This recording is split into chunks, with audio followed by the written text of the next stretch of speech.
for joining us. The stream is available today via yarnwire.org, and you can also join the audience chat through the streaming platforms YouTube, Facebook Live, and Twitch. It is the very first of many episodes planned for Yarnwire's 15th anniversary year from 2020 to 2021. My name is Lara Peregrinelli. I'm a music journalist and scholar. I've had the pleasure of seeing Yarnwire as a group and its individual members perform so many times in the past several years, including what was probably my favorite concert of last year, Miller Theater's Aneo Lockwood Composer Portrait, where they commissioned and premiered Into the Vanishing Point, an amazing collaborative work inspired by the effect of climate change on declining insect populations. It's my pleasure to introduce them to you today. These are very uncertain times for music. The members of the quartet work together intensely through the concert season and over the summer too with the Yarnwire Institute.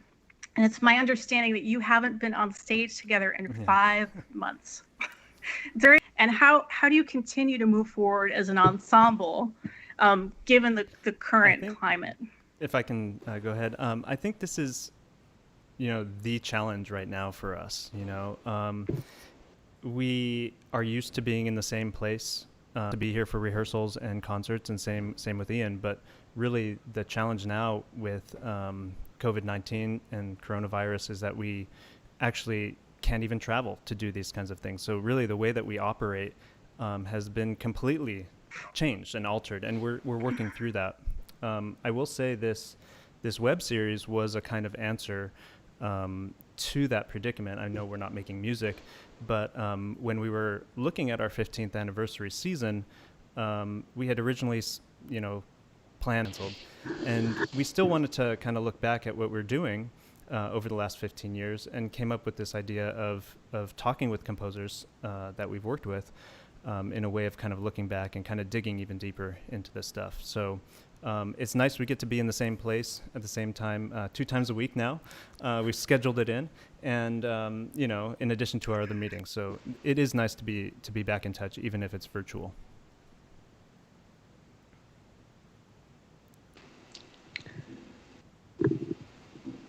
I guess I will go next. So very last concert, which was a very memorable event for me personally, was at Issue Project Room with composer Ben Vida. And so that concert happened on March 12th. And then after that very day was the lockdown, March 13th, nationwide, I think. So since then, there has been a lot of communication through webcam and Zoom and various platforms among the 4 of us. And sometimes our conversations even go for 2.5 hours talking about the future of, music and us as an ensemble, and also individually as a musician. So I personally feel very encouraged that we're finally gathering here on this platform to talk about our music lives. At some point for us is that we have this space here in Ridgewood, Queens, which is, if I had to guess, with my New Yorkers ceiling, in a place where we are comfortable and we're able to get back in the same space. I think that's going to help us quite a bit. Does the crisis make you think differently about your priorities as a group? Have you had conversations about that, about what you really feel like you should be doing, and other things that maybe don't seem as important anymore? I think one thing that, I don't know, through this time, not making music live has really driven home to at least me, is that making music in person with other people is such a vital part of what we've been doing. Yeah. Well, at least we can connect with them virtually, right? Is your 5th anniversary not how you thought you were going to spend it? But let's go back and let's talk about your origins as a group. right? And I see that we're looking at some old headshots. Ouch. So the audience can see them, right? And maybe this is also a good time to introduce, we have with us today two former members of Yarn Wire, pianist Daniel Schloss group Start. Do you guys have an origin myth? Absolutely. As the real origin, we owe a lot to our days as students at Stony Brook University. We were all, in fact, music students there at various times. I think dating back to, I started in 2001. I was the pioneer with Daniel, if I'm correct. I think that we were both there. And then everyone sort of slowly trickled in after that. And we all played together in different contemporary music formations. We had the CCP, the Contemporary Chamber Players there. And all of us at one point or another, even before we became a group, even before we'd stabilized membership or what this group was, we were all people who were interested in contemporary music. And I think there were a few pieces, a few configurations that sort of spurred this. One was we all participated in Steve Reich music. Yeah. Ensemble there, and like Gil Kalish, who's this revered new music person and who has premiered these pieces, including the Crumb and all sorts of things, to sort of helped us organize our thoughts around the group at the time. Where it feels like there's so much happening at Stony Brook and what you perceived beyond the boundaries of the academy. I think one of the things that really, when I think back to this, that really sticks with me is I don't think the weight of what we were doing, I don't think any of us really appreciated that at the time. I think that we were students trying to find our identities as musicians, and from including Barrio, I think, and some other pieces.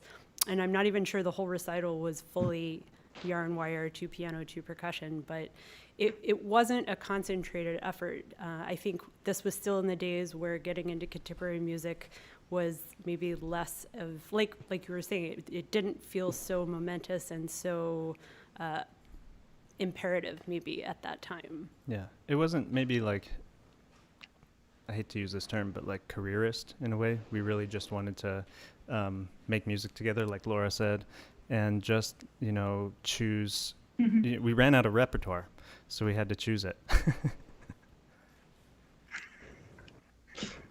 Well, let's talk a little, because you mentioned Gil Kalish and George Crumb, so that's one of the pieces. But if we go back, right, 2 pianos and your ensemble, the instrumentation growing out of percussion ensembles, and look to Schoenberg and Varese as precursors. But once you've run out of that repertoire, then what do you do? And at what point do you think, well, this could be an ensemble? We don't need to have a full percussion ensemble. This could be its own unit. When does that thought actually? The generative piece of this repertoire, and it is true, but in some ways that piece it's a piano duo with added percussion color, and only in the 70s do we really get the percussion and piano acting on equal footing. And something that we've found more and more is a kind of, and maybe this is something that we've brought on to ourselves through Laura and Ning and Daniel and Jacob's kind of flexibility as pianists, but they're used, it's a more blended ensemble now. Sometimes we operate as a percussion quartet, sometimes in a piece like Michael Gordon's Material, we're playing piano 8 hands. So it's become a kind of an ensemble configuration that lends itself to a lot of flexibility. I would also say which has been really nice. There is a history of this quartet. There are other ensembles that formed in the past. I think you're the first, aren't you? Because if we look at Ensemble 2x2 or the Berlin Piano Percussion Ensemble, those are a little bit after you guys. That's true, but no, there's a Swiss group and I'm forgetting the name. Macrocosmos. Yeah, they were. Yeah. There's a Canadian quartet. So as well. Okay. Yeah. Hammerhead consort. So you don't want to claim the title. It seems like you Maybe could claim we're the longest title if running you really now. wanted to. Maybe we could go with that because there's so much overhead, and I don't think it's a fluke that a lot of the first permanent groups were European, with a lot more funding and stuff like that. But we owe our first repertoire to these groups who kind of blazed the trails and got these pieces commissioned. So it didn't really come from thin air, but there hadn't been maybe as much music produced here. Well, before we go forward, why don't we talk a little bit about Crumb, just as one of those foundational works, and since you have actually a connection through Kalish and through studying at Stony Brook, Laura, could you talk a little bit about Crumb and about your approach to this piece when you started playing it, how it's evolved over time? Because it's a beautiful work. For the Macrocosmos 3, the music for a summer evening, it was originally written for Gilbert Kalish was one of the pianists that premiered that work, and Gil is so intimately associated with all of Crumb's music. And I think also for pianists, Crumb is the sort of perfect gateway drug to new music in a lot of ways, because the music is so colorful, so accessible, but is also challenging. It introduces you to non-traditional notation, extended techniques, playing inside the piano, and pairing that with percussion. I think his sound world, the colors he is able to evoke, the palette that he uses in this piece is still, in my mind, one of the best pieces of music from the 20th century, hands down, not just for our ensemble or our instrumentation. So this work, I think we played as a group for the first time. Actually, we had already been together for some years. This wasn't one of the works we started with. And it is a hard work to fit together outside of a university setting, because it requires so much percussion equipment and instruments. When we were putting this together, I think we also needed to get to a place as an ensemble where we had access to all of the instruments necessary to perform this piece. And Crumb uses these little subtitles within the last movement. He does a number of really great things, like introduce excerpts from Bach, quotations by Bach. And the section that we're going to hear is the section that he subtitles the Song of Reconciliation. And it is a really effusive, joyful, and expansive part of the movement that really feels like a perfect culmination of the entire work. Great.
or Reich, right? We think about minimalism, that there's something so open and so fluid about what Crumb is doing.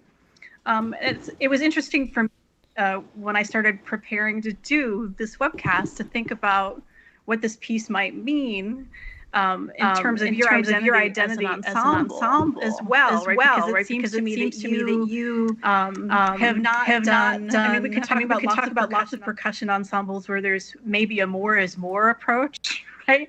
Where there's so many players who are juggling this task and that task and the other thing. There's so much in those pieces, and what I hear from you in many of your performances is really this openness and this kind of exploration that I hear when I go back to the Crumb.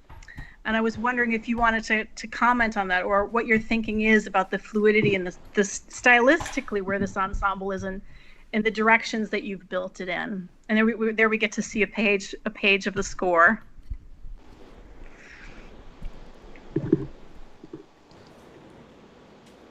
Yeah, well, I think one thing that I've never thought about the kind of stylistic openness of the Crumb and relating it back to our own, but that's an incredible observation.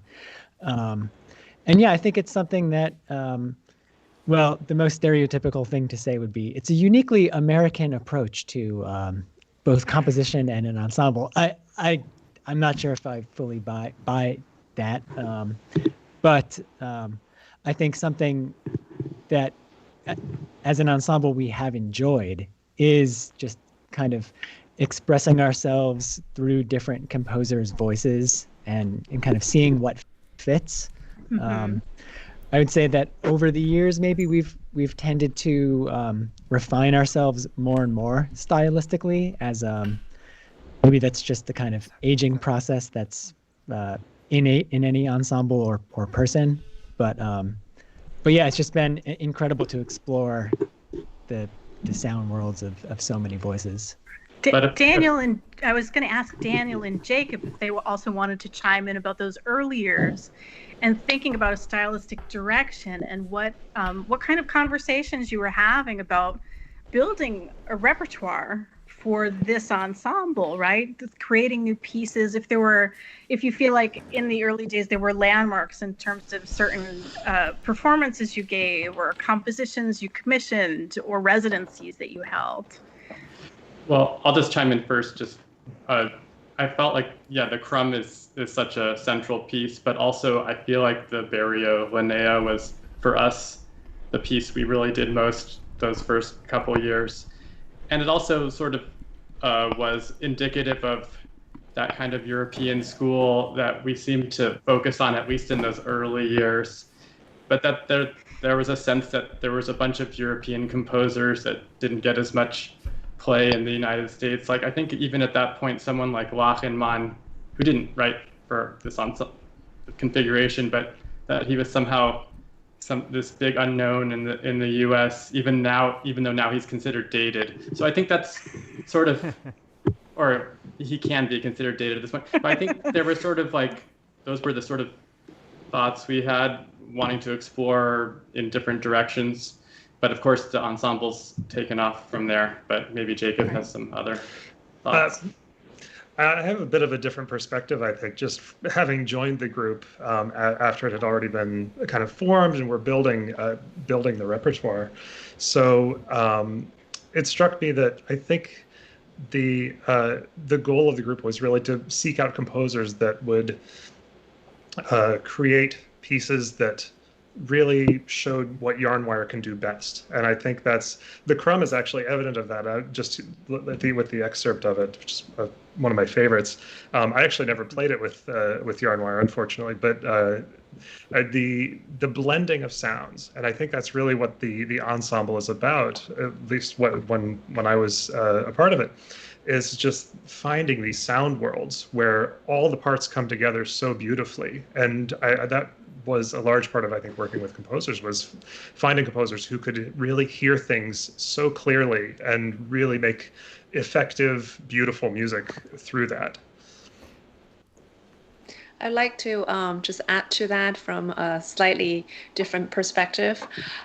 So we've had a few opportunities to perform like Crumb, and then everything sort of just shifted. I guess the like Jacob said, the blending of sounds and how we imagine the sounds would interact with each other between all those crazy instruments.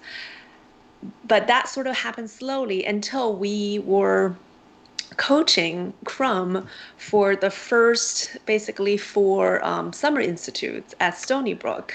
And we were working with young musicians who are all, so thirsty for that piece, to work on that piece. And I think through that process, through teaching and rethinking about how I actually, or each of us, detailedly thought of the sounds and how to approach each sound, really sort of made me feel like, wow, we do think very specifically about certain techniques and how that would create sounds. If I could add one thing slightly different that just keeps popping up into my mind, because it occurred to me when Ning, you said Stony Brook. Both Gil Kalish, who was one of the first pianists, was the first pianist on the Crumb, and Ray DeRoche. He was one of the first percussionists. They both taught at Stony Brook, and all of us here, we went there, and there's this like beautiful through line, I feel like, in the teachers, the music, and all of that, that I just wanted to acknowledge, because it does have a history. It didn't just kind of spring from nothing.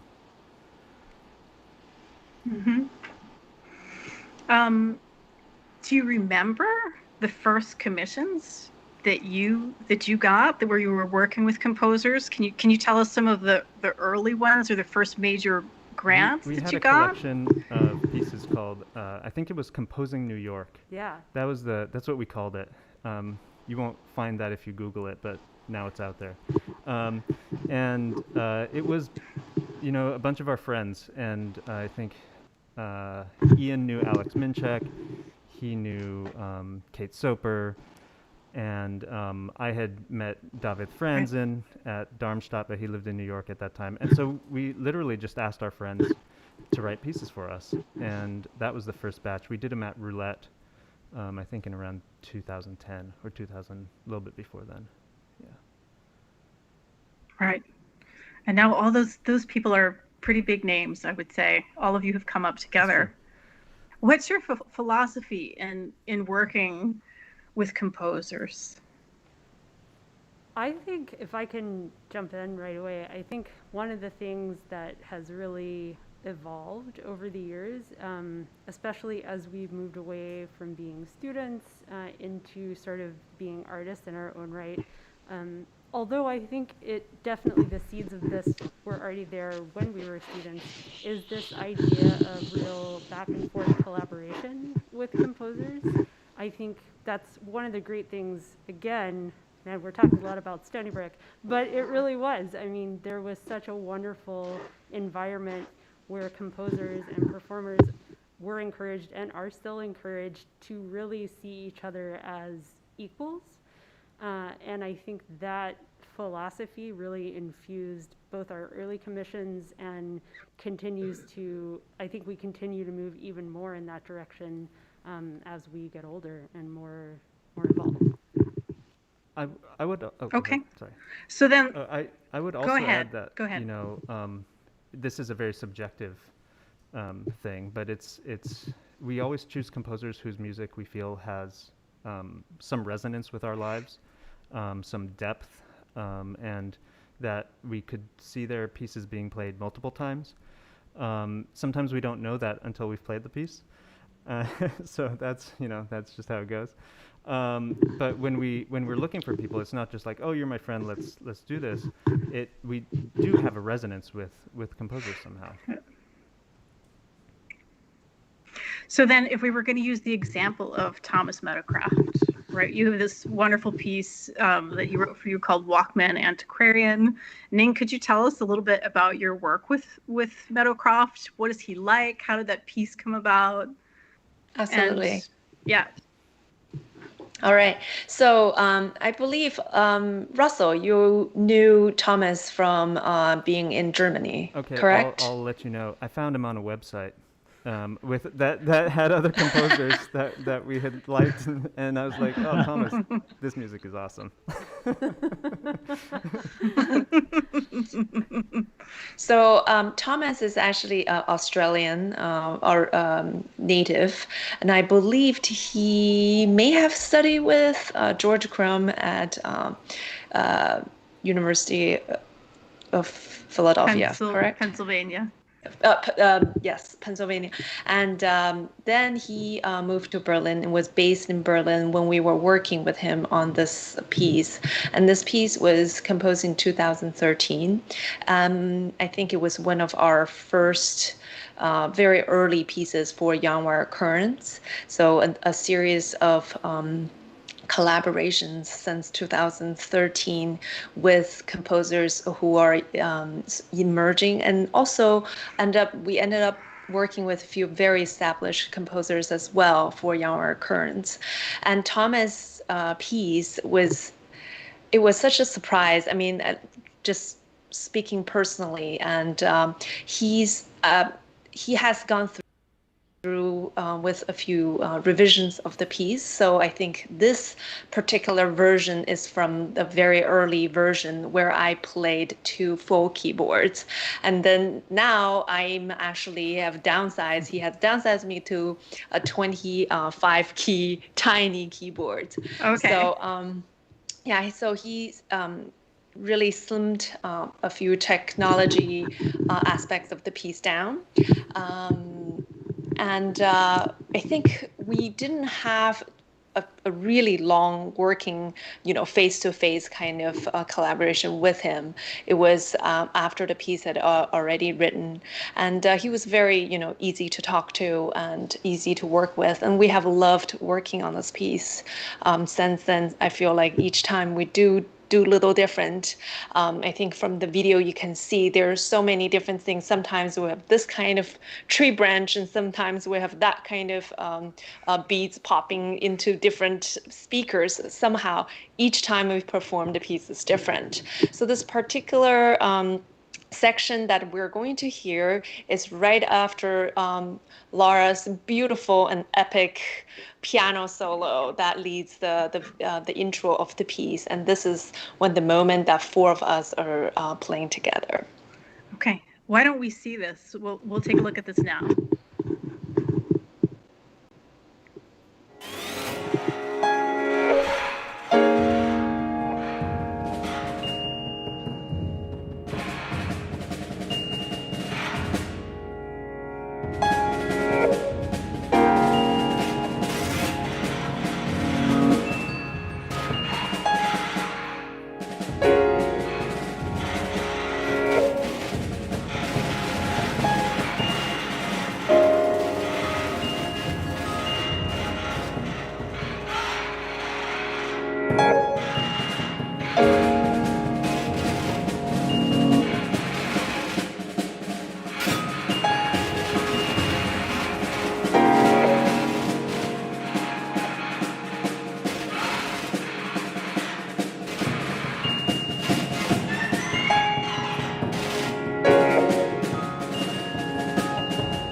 actually straight from there into Marianti Papalexandri's Quartet for Motors and Resonant Bodies. And Ian, can you tell us a little bit about what you were playing in that piece? Because the visuals are so amazing.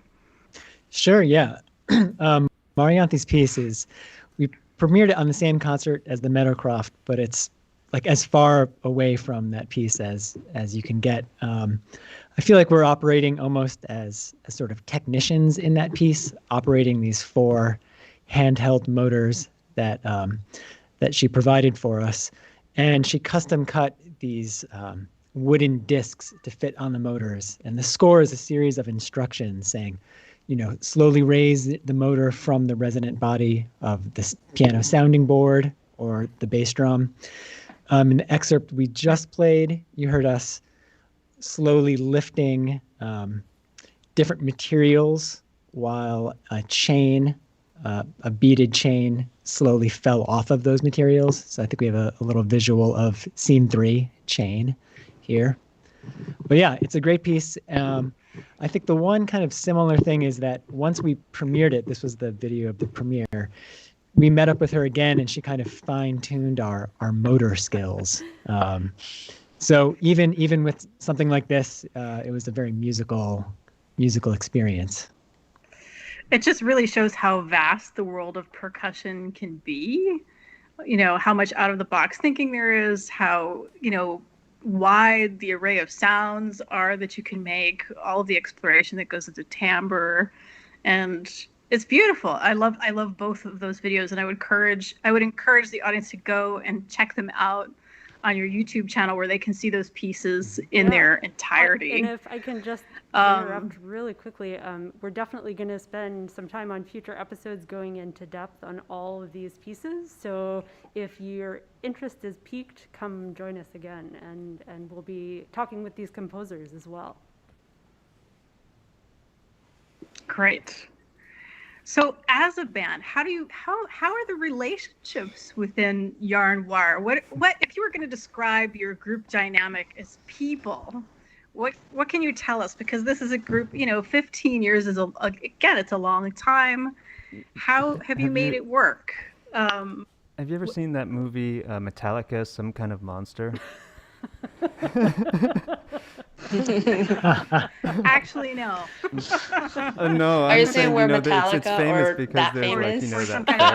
that therapist that works with them. I've heard about that one. But I mean, all kidding aside, it is that intense. When you're students, you don't really feel that kind of relationship building. You're just friends. But over the 15 years, these friendships deepen into, professional relationships, and you're trying to navigate a, performing career with our growing families and partners and things like that. So it is like, I mean, that movie really comes to the fore. Not that we're having any kind of issues like that, but it is very relationship based, and we have to kind of mediate those relationships at all moments, in rehearsals. Even the tiniest glance can mean a billion things, and we have to kind of work through those. And I think it is a testament to everyone here, Daniel and Jacob included, that we're all still really close friends, and we enjoy working together all the time. So open communication, both in rehearsal and outside, have really kind of gotten us pretty far. And humor. I think also Daniel and Jacob can attest to the fact that humor has always been a key element of the function and rehearsal process within Yarn Wire. And it's definitely they say in any strong relationship in a marriage, that making people laugh is an important part of that. And I think we've really fine-tuned our ability to make each other laugh over the years. It's a great release valve. Yeah. In the early years, it was bagel shop names was our source of humor. Well, I'm sure Daniel, it's that might developed be further episode since then. 24. It's about I think, the is same. The bagel shop name episode. Okay, yeah. Well, one often hears too in chamber groups and new music groups that those dynamics are really honed because you have to be able to communicate with each other in an instant, and you have to be able to listen so carefully to do the work that you do. And I actually wish Anea Lockwood was here, because I'd be interested in hearing what she has to say about observing your dynamics in rehearsal. But in working with composers like Anea, right?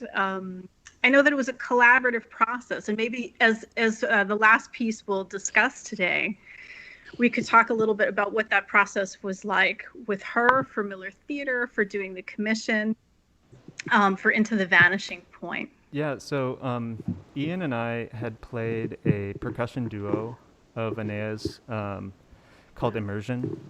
And, you know, we got the score, we played it, we were really digging it. And then she comes down to rehearse with us in the studio, and it just blew open the whole thing. It was a beautiful experience. She was so kind, but also very exacting in that piece. And I remember that experience was it was awesome. And, you know, we go a couple years and we were all talking about, oh, who should we work with next? I'm like, what if we asked Anea for a quartet? That would be awesome. And I think everyone was just like, yes, you know, just because it was going to be great. And so we asked her, and then I forget when she started coming down, but she started coming down pretty regularly to just workshop with us and listen to sounds. And there wasn't, you know, the working process was listening and crafting something together. And that was really special, I thought.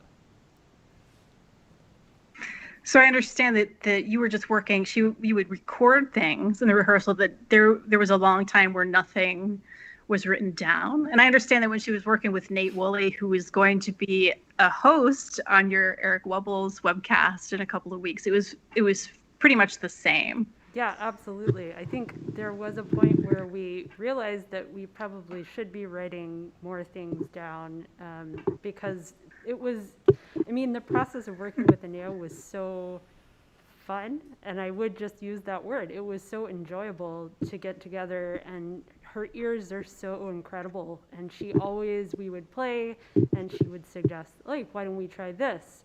And going through all these different scenarios and different options, at some point we had to start making decisions together. And I think, yeah, finally we started to write things down. But I mean, like Russell said, she started coming to our space almost a year before the premiere. So it was a really long process of the piece unfolding. Right.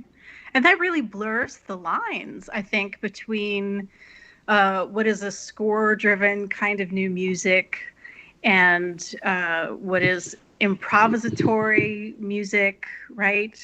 And you might also talk about, like, you know, how your boundaries have been, you know, those boundaries have sort of been erased in working with other composers, like maybe Mark Fell or Ty Braxton, right? That you're kind of navigating in a way that we'll say is just so much more fluid in the way that you're approaching things. I have returned to that word again, but maybe you could talk just a little bit about them and about different working processes within new music today. I will start on this question. So before personally joining Yarnwire in 2011 after Jacob, I guess at that point I've not done any improvisation, especially not within a group. And I think soon after joining Yarnwire, working especially with Mark Fell and working with Pete Swanson, it really, you know, made me refocus, I feel like, to listen to everybody in the group, the sounds, what we're making, and be actually very critical about it. And I think Anea was so generous in how she thinks about sound and how much she gives us as, you know, whether it's inspirations or suggestions. Is always so gentle and so open. And I think through that, and also if I can speak on everybody's behalf, that we were all became much more open to each other's sound. I think that was a really encouraging moment for us as a group to really come together and then not being shy to say, I actually didn't think that really worked, and let's rework through this. That sounded good, but once we try to replicate that, then it didn't work again. So through really many times of that with her support, I think it's really important. As a corollary to that, you know, when we started out as students, when you're a student, and I know we keep talking about that, but that's, you know, since that was our generative time, I think it's cool to look back at that. You know, you get these scores. You go to the music library, you get a score. You want to play a historical piece, you get the score, and you read it. And it's rare that you get a chance to work with the composer. But because we worked with composers so early on, you know, I think we realized that the process of composition, when someone is with you, is not this finished score. It's something, at least for us, you know, because we're a quartet, we're not an orchestra. If you're an orchestra, you're going to get a finished piece, or, you know, that's it. Yeah. So, but for us, you know, and because we knew people, they could bring us music and they trusted us. And they're like, does this work? And, you know, any one of us would be like, nah, you know, I actually can't do this, but I could do this other thing that sounds like this. And I think early on when we were starting, this process had its, you know, beginning, where we felt free to talk to the composers, to offer suggestions, to offer solutions to, you know, problems, and to make them, you know, make them work. And as time went on, we just kept, you know, getting more and more into it. And even Thomas, you know, who we didn't know, Thomas Meadowcroft, when he came, he did have a published score, handwritten and everything. But then if something didn't work, you know, at first he said, hey, could we change this thing? And we're just like, yeah, great. What do you want to do? You know, and from that moment on, bam, the piece becomes this work between the two entities, you know, the ensemble and the composer. And that kind of sees its endpoint, not endpoint, but its current point with Aenea's music, which is so intensely collaborative from the beginning. So it kind of goes, you know, it's how you work with people, I think. I'm going to ask you one other related question before we hear a little bit of Aenea's music, and then we'll be about ready to close.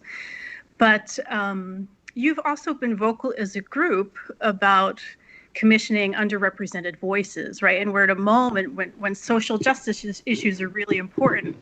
And I can't help but thinking that working this way may help with some of the stylistic and therefore social segregation that we see in the new music community.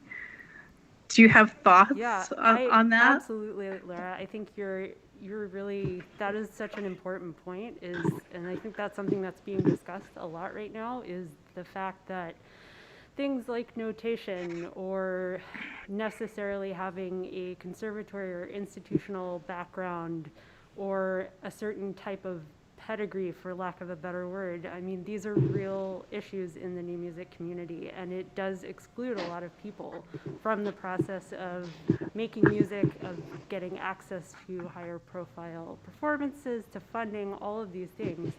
And I think that is definitely something that we are very, very aware of. And the fact that when we work with, you know, people like who, for example, you mentioned Aenea Lockwood or Mark Fell or Ty Braxton. Some of those people have conservatory training, some of them don't. Mark Fell, for example, doesn't notate any of his music. We came to a process of creating that piece just through verbal conversations and pre-recorded material. And I think that opens the door to a lot of really interesting collaborations. It's an interesting way of making music, and I think we are definitely committed to exploring a lot more in that way. Great. And with that, let's see if we can hear a little bit of Aenea Lockwood's Into the Vanishing Point.